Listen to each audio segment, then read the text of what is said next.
Good morning, students. I am your English teacher, Seema. Today we will read about poem.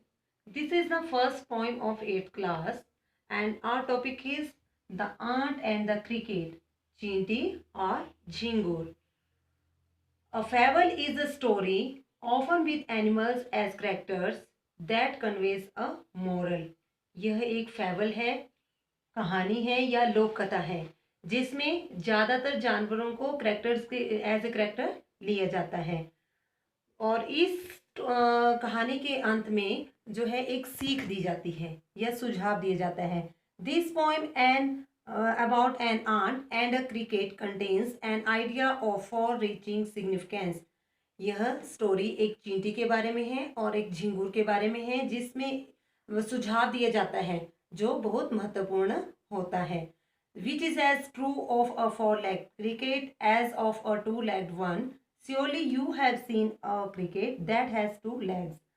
यह story इसमें जो है चार टांगों वाले झिंगुर के बारे में बताया गया है कि जितना जरूरी ये जो सुझाव है चार टांगों वाले झिंगुर के लिए है उतना ही जरूरी दो टांगों वाले झिंगुर के लिए है। यहाँ पे इस कविता में ऑथर ने दो टांगों वाला झिंगुर इंसान को बताया गया है।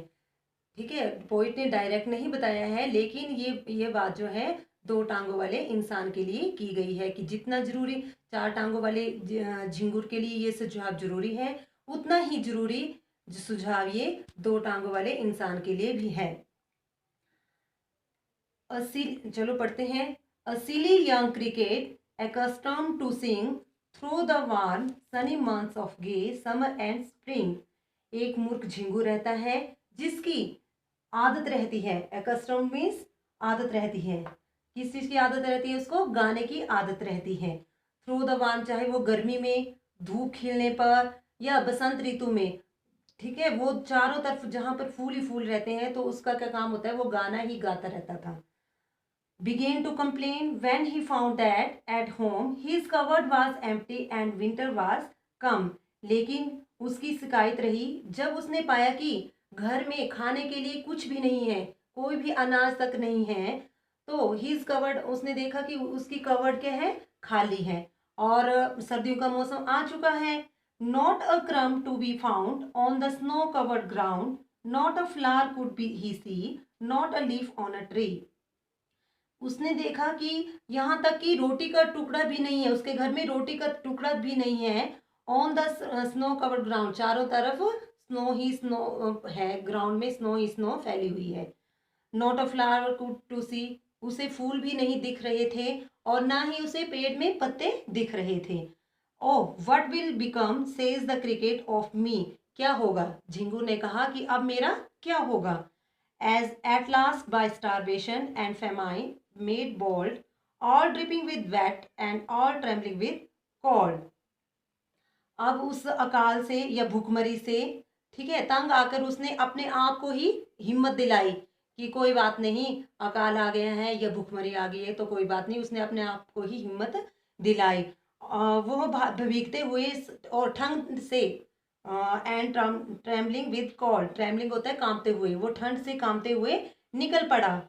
Away he set off to a miserly ant, कहाँ पर निकल पड़ा, एक कंजूस चींटी के पास, कंजूस लेकिन वो बुद्धिमान चींटी थी। To see if to keep him alive he would grant him shelter from rain. वो देखना चाहता था कि क्या, कि चींटी उसे जिंदा रखने के लिए क्या करेगी, क्या वो उसको अनाज देगी, हिम शेल्टर फ्रॉम रेन, या बारिश से बचने के लिए कुछ करेगी, आश्रय देगी, शेल्टर देगी।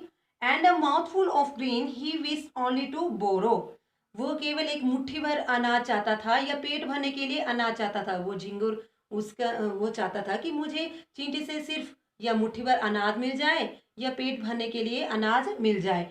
ही wish only to borrow he had repay it to tomorrow, उसकी इच्छा थी कि वह जो है उस अनाज को चींटी से उधार लेगा और उसको कल उस अनाज को वापिस कर देगा।